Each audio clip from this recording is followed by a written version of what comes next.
Archivo F4-42. Nombre común, capa. Los reportes de incidentes con capas se remontan a miles de años atrás, con grabados del Japón feudal que relatan encuentros con ellos. Estas criaturas forman parte del folclore japonés, siendo considerados un tipo de yokai al que se le atribuyeron muchas características exageradas o simplemente falsas con el paso de los años. Una de estas creencias erróneas es que los kappas son omnívoros, llegando a consumir carne humana de vez en cuando. Este rumor probablemente se originó de kappas atacando personas para defenderse utilizando sus afilados picos, quienes luego confundieron el ataque como un intento de consumirlos. Los kappas también han sido utilizados como chivos expiatorios de crímenes de todo tipo. Se les acusó de violar mujeres, ahogar niños, arruinar cosechas, obviamente sin ningún tipo de evidencia para soportar su historia de "lo hizo el kappa". Ahora hablemos del incidente de Urui, el Urui siendo un pequeño río que corre cuesta abajo del famoso monte Fuji. En los años 30, un grupo de 3 personas se había aventurado al bosque en las faldas del monte Fuji con la esperanza de encontrar hongos maitake y shiitake, así como plantas de wasabi que pudieran vender. Siguieron el río Urui durante horas, caminando lentamente, revisando con cuidado los alrededores en búsqueda de cualquier cosa que pudiera parecer valiosa. Un par de horas dentro de su viaje, uno de los hombres vio un pequeño objeto blanco resplandecer bajo el sol de la tarde. El hombre se acercó a lo que parecía ser un montón de hojas y ramas secas. Ahí, entre las hojas secas color marrón, se asomaba un pequeño objeto esférico color blanco. El hombre removió las hojas y encontró un huevo, redondo, del tamaño de una naranja. La cáscara era suave, como los huevos de las tortugas o las serpientes. El hombre, únicamente conocido como Riverman, del inglés Riverman, llamó a sus otros 2 acompañantes para que vieran lo que había encontrado. Entre los 3 quitaron las ramas y hojas y desenterraron todos los 6 huevos que había en el nido. Si bien no sabían de qué tipo de huevos se trataba, no iban a dejar pasar la oportunidad de ganar unos yenes con ellos. Pronto se dieron cuenta del terrible error que habían cometido, cuando el padre de los huevos, un kappa de unos 130 centímetros de altura, regresó para encontrar al grupo de humanos robando sus preciosos huevos. De acuerdo con lo que describió uno de los hombres, estaban acomodando los huevos en sus canastos cuando escucharon un extraño gorgojeo atrás de ellos. Cuando voltearon, el kappa ya se encontraba a unos pasos de ellos, con el pico abierto y las garras preparadas. Atacó primero al más joven de los 3, Wakamone, literalmente hombre joven. Se le arrojó encima y comenzó a rasguñar su pecho con sus afiladas garras y tratar de morder su rostro con su pico. Wakamono gritaba y se trataba de defender mientras se revolcaba en el piso con el kappa encima. Riverman dijo que la escena parecía sacada de una película de terror.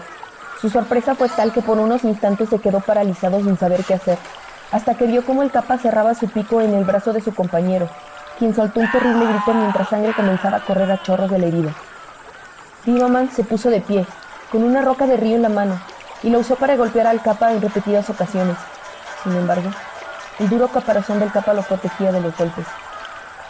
Mientras tanto, el tercero de los hombres, Sato, tomó la pequeña pala de metal que traía consigo y la clavó en el muslo del kappa, quien lanzó un chillido antes de volverse para atacarlo. El kappa se abalanzó contra él y lo derribó.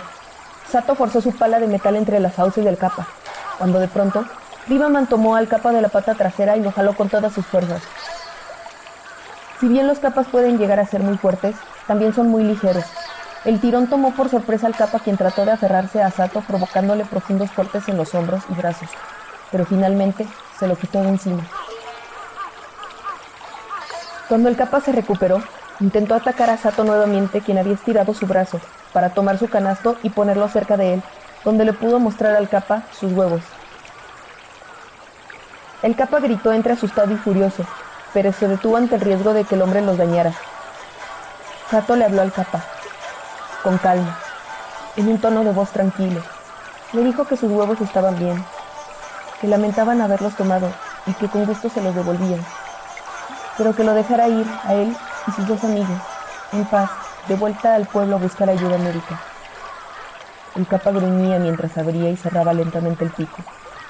Observaba con detenimiento a Sato, mientras éste sacaba con cuidado los huevos y los ponía en el piso al lado de él. Una vez vació el canasto de los huevos de Kappa, le señaló otro de los canastos que yacía a unos metros de ellos. Con calma le dijo: «El resto de tus huevos están en el canasto de allá». El Kappa no dejaba de mirarlo a los ojos ni de gruñir. Sato levantó poco a poco su brazo y trató de señalar hacia donde estaba el canasto. El Kappa desvió la mirada un instante en la dirección del canasto e inmediatamente de vuelta en Sato. De pronto, el Kappa comenzó a retroceder. Poco a poco, se dirigía al otro canasto sin volverle la espalda a Sato. Cuando estuvo casi al lado del canasto, se detuvo por un momento y respiró profundamente. Podía olerlos dentro del canasto, pero al mismo tiempo, Sato aún se encontraba tirado en el piso, entre él y sus otros huevos, que el hombre había sacado momentos antes. Tanto Sato como Oribaman parecieron percatarse de que el Kappa se encontraba nervioso respecto a perderlos de vista, por lo que poco a poco comenzaron a arrastrarse rumbo al río y donde yacía Guacamono. El Kappa los observó detenidamente todo el camino hasta que llegaron con Guacamono. Entonces, mientras los hombres se distraían con su compañero caído, el Kappa tomó el canasto completo, metió con rapidez el resto de sus huevos y salió corriendo perdiéndose entre los matorrales. Guacamono estaba muy débil y pálido. Había perdido una considerable cantidad de sangre y Sato tenía los brazos lastimados, por lo que no podría ayudar a cargar a Guacamono. Oribaman hizo lo que pudo por su cuenta para ayudar a Guacamono a caminar y poco a poco fueron avanzando de regreso al templo de la montaña. De vez en cuando, los hombres aseguraban escuchar gruñidos que parecían provenir de algún lugar entre los árboles. También dijeron ver ojos que resplandecían de vez en cuando la luz los alcanzaba. Pronto, el sol comenzó a ponerse y el bosque se sumergió en penumbra. Los sonidos y avistamientos de ojos brillando pareció aumentar una vez que cayó la noche. De vez en cuando también escuchaban el chapoteo de agua o una roca de río que rodaba cerca de ellos. Estaban seguros de que los Kappas los estaban siguiendo. De acuerdo con ellos, debieron haber sido seguidos por un grupo de unos 15 Kappas por poco más de 1 kilómetro. Si bien es sabido que los Kappas suelen habitar en grupos de entre 10 y 30 individuos, la mayoría de ellos se limita a compartir el río, tratando de no meterse mucho en los asuntos de los demás. Se cree que la razón de que un grupo tan grande de Kappas se organizara para seguir a los hombres se debía a que todos ellos comparten el lugar donde anidan, por lo que proteger la zona de invasores podría ser visto como una prioridad. Unas horas después, los hombres por fin llegaron al templo, en donde recibieron atención básica antes de ser llevados al pueblo más cercano a recibir ayuda médica. Los 3 hombres vivieron para contar lo que les pasó ese día en el río Uruí, montaña arriba. Muchos de los detalles, incluidos los nombres reales de los 3 hombres, se perdieron en el tiempo, y la historia se acabaría volviendo un cuento para asustar niños. Así continuó por 30 años, hasta que posteriores expediciones a inicios de los 60 probaron que efectivamente había una saludable población de Kappas viviendo en esa zona, que posteriormente, a inicios de los 80, fueron reubicados a otro río una vez la presencia de humanos en la zona creció y aumentaron los reportes de ataques y ahogos. Hoy en día, el grupo de Kappas sigue habitando el río, cuyo nombre y ubicación son confidenciales para evitar que personas vayan ahí, y es únicamente conocido como el río de los Kappa entre nosotros. Por el momento, los Kappas son clasificados oficialmente como entes físicos, F, aunque en el pasado se debatía si se trataban de críptidos, C, o sea, una especie de animal no descubierta, pero ciertas características de los Kappas parecen refutar esta hipótesis. Por ejemplo, cuando un Kappa muere, su cuerpo se descompone rápidamente en espuma y algas, lo cual no sigue las leyes de la naturaleza bajo las que se rigen los críptidos. Aún espero el momento en el que podamos viajar a Shimanae, para que pueda ver, por primera vez en persona, un Kappa vivo. Fin de mi reporte.